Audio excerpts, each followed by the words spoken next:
Maqaa Abbaa, kan Ilmaa, kan Hafuura Qulqulluu, Waaqa tokkoon ni amanna. Ameen.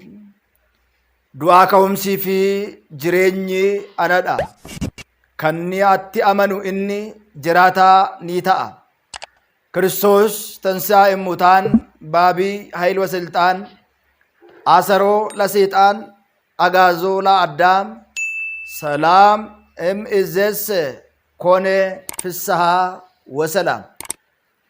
ክርስቶስ ዱአቲ ከኤራ ሁምናፊ አንጎሳቲን ሴጠና ኒሂዴ አዳም ኒብሊሶምሴ ከነቦዴ ነጋፊ ገመቹት ሃንገረበራት ተኤ ማቲወን waaqayyoon kan jaalattan waaqayyo isiniin kan jaalatu hordoftoonni chaanaalee keenya wangeelaa tuubii biyya keenyattis biyya keenya ala kutaa biyyoota garaagaraatti argamtan akkam jirtu akkam yoo nageessanii akkam durtan guyyaa har'aatiin kan nu ga'e waaqni keenya galannee fi ulfina keessoo isaa aariyaam irratti isaaf haa ta'u. Baga torbee du'aa ka'umsaa guyyaa sadaffaa tinisin gahe baga wajjumaanuu nu gahe. Kafedhaa fi jaalala waaqayyootti guyyaa har'aa kana torbeen du'aa ka'umsaa guyyaan sadaffaa maal jedhama kan jedhu walitiin ni barannaa. Naaf dubbatti afaanii isin immoo gurrattiin dhageessan qalbittiin qalbeeffattan anaafis isiniifis haa kennu. Du'aa ka'umsii fi jireenyi anadha. Kan natti amanu yoo du'e illee jiraataa ta'aa jedha. Jecha kana kan argannu wangeela qulqullicha Yohaannis boqonnaa 11:25 irratti du'aa ka'umsi jireenyi anadha. Kan natti amanu immoo yoo jiraate yoo du'e illee jiraataa ta'a. Du'ee achumaatiin hin hafuu jedha. Torbeen du'aa ka'umsaa guyyaan sadaffaan roobiin Alaazaar jedhameetu barsiifama. Maaliif Alaazaar jedhame kan jedhu hiikkaa isaa moggaasa maqaa kanaatiif hiikkaa isaa walitiin kan laallu ta'uusaa beekne warreen haaraa taatan chaanaalii kana sabiskiraayibii warreen immoo dura misees taatee jirtan warra kana qabuudhaaf sheerii fi laayikii gootanii viidiyoo kana hanga dhumaatti akka hordoftan isin beeksisaa. Egaa guyyaa kana du'aa ka'umsii fi jireenyi isa qofaa kan ta'e du'aa ka'umsii fi jireenyi waaqayyo qofaa kan ta'e gooftaan keenya Iyesuus Kiristoos Alaazaariin boolla keessaa bakka inni du'ee jiru keessaati guyyaa afuriitiin booda kaasuusaa guyyaa itti yaadannudha. Seenaan isaa akkam ture jennee gaafa ilaallu baay'ooliin keenya akkuma beeknu Maariyaamii fi obboleettiin isaa Maartaan mandara Biitaaniyaati Alaazaar kan jedhamu namni tokko dhukkubsateetu turee jedha. Maariyaam gooftaa shittoo kan dibde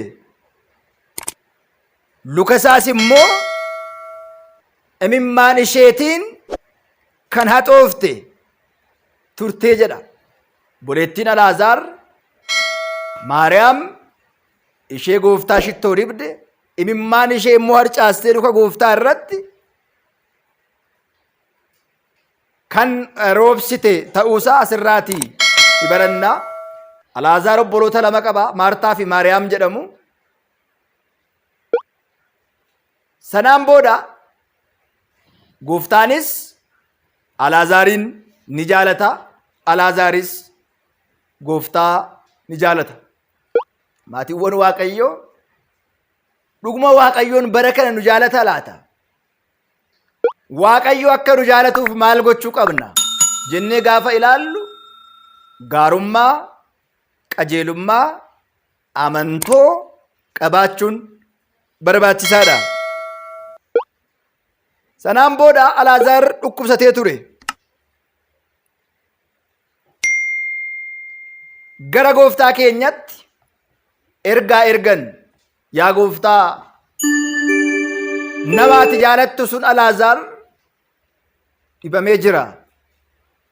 Otoo inni hin boqotiin nuuf qaqqabii jedhan. Amma namoonni gaafa dhibamanii sadarkaa du'aa irra ga'an, gaafa isaan dhukkubsatan firatti namootatti himu. Maaliif amma namoonni tokko tokko otoo inni hin du'iin ijuma isaallee arga. Maatii walirraa fagaatee jiru, maatiin walirraa fagaatee jiraatu, firri gaafa jalaa dhibamu otoo inni hin du'in illee arga. Maaliif? Erga du'een booda wal arguun hin jiru fooniitiin.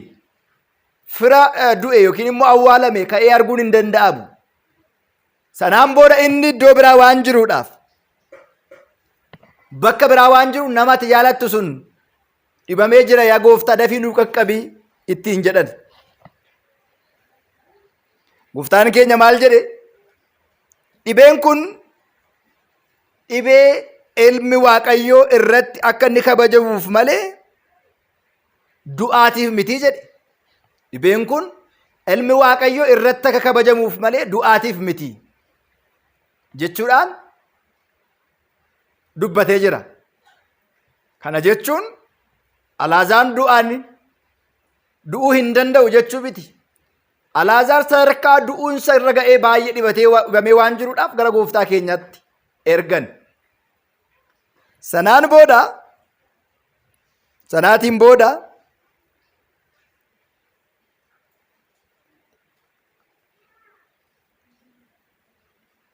akka tasaa ta'e Alaazaar ni boqotee jedha. Duuni foonii eenyumaaf hin hafu, sanyiin Addaam hundu ni du'u. Addaam ati biyyoodha, gara biyyootti deebita jedhee Waaqayyoon dubbatee waan tureedhaaf duuni hundumaaf wal qixa. Abbaa qabeenyaa dhiisee hiyyeessa, isa dheeraa dhiisee isa gabaabaa, isa beekaa dhiisee isa wallaalaa waan jedhu tokko hin qabu.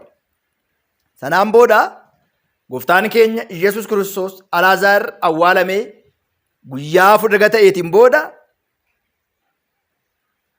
Alaazaar ciiseera, hirriba isaatii immoo kaasuudhaaf nan deemaa jedhe. Yeroo tokko tokko du'a kee hirriba siif haa godhu yookiin immoo du'a keessan hirriba siniif haa godhu jedha. Du'a hirribaa dhibee tokko malee mataa koo, luka koo, dugda koo otoo hin jedhin kan boqotan jiru. Ilaalaa. Yeroo kana gooftaan keenya Alaazaar rafeera, isa kaasuun deema gaafa jedhu duuka bu'oonni isaa, yaa gooftaa, rafeera yoo ta'es hin du'a. Rafuu jechuun du'uu jechuudha. Rafeeras yoo ta'e ni ka'a jedhan. Sanaan booda Alaazaar ifatti akka inni du'e bal'inaatiin itti hime.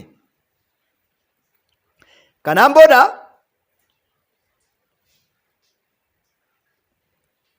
Yesus Kiristoos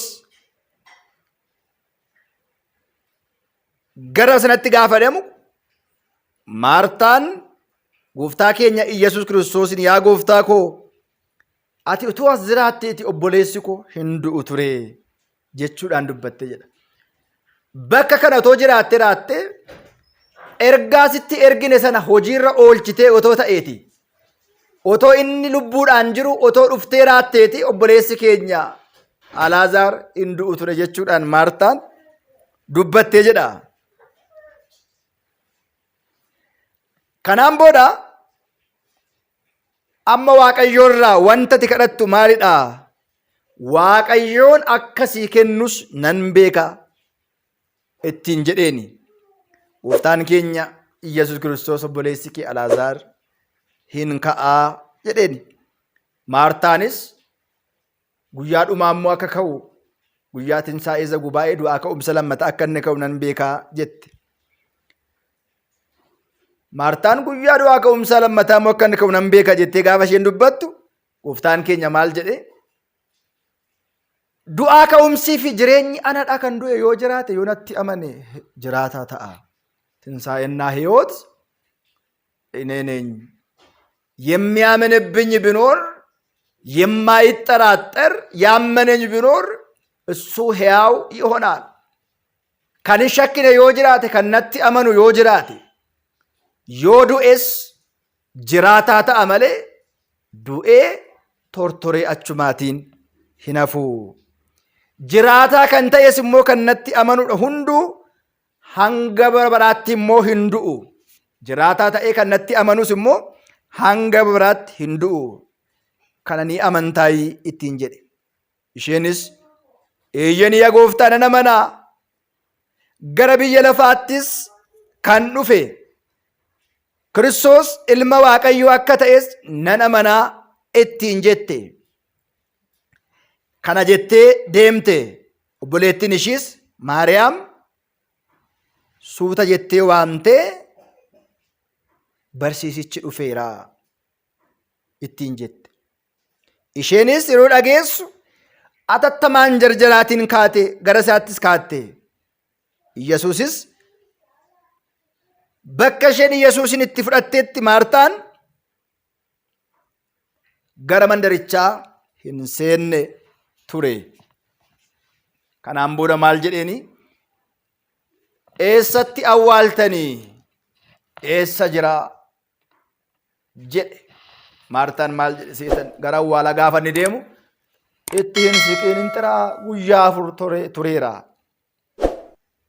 Xiraa'umma keenya waliin kan nu jaalate, badii keenya waliin abbaa kan nu taasifate, yakka keenya ilaalee kan nu irratti murteessine, dhiifama isaatiin kan nu laalu, dhiifama isaatiin kan nu daawwatu Waaqayyootiif galanni haa ta'u.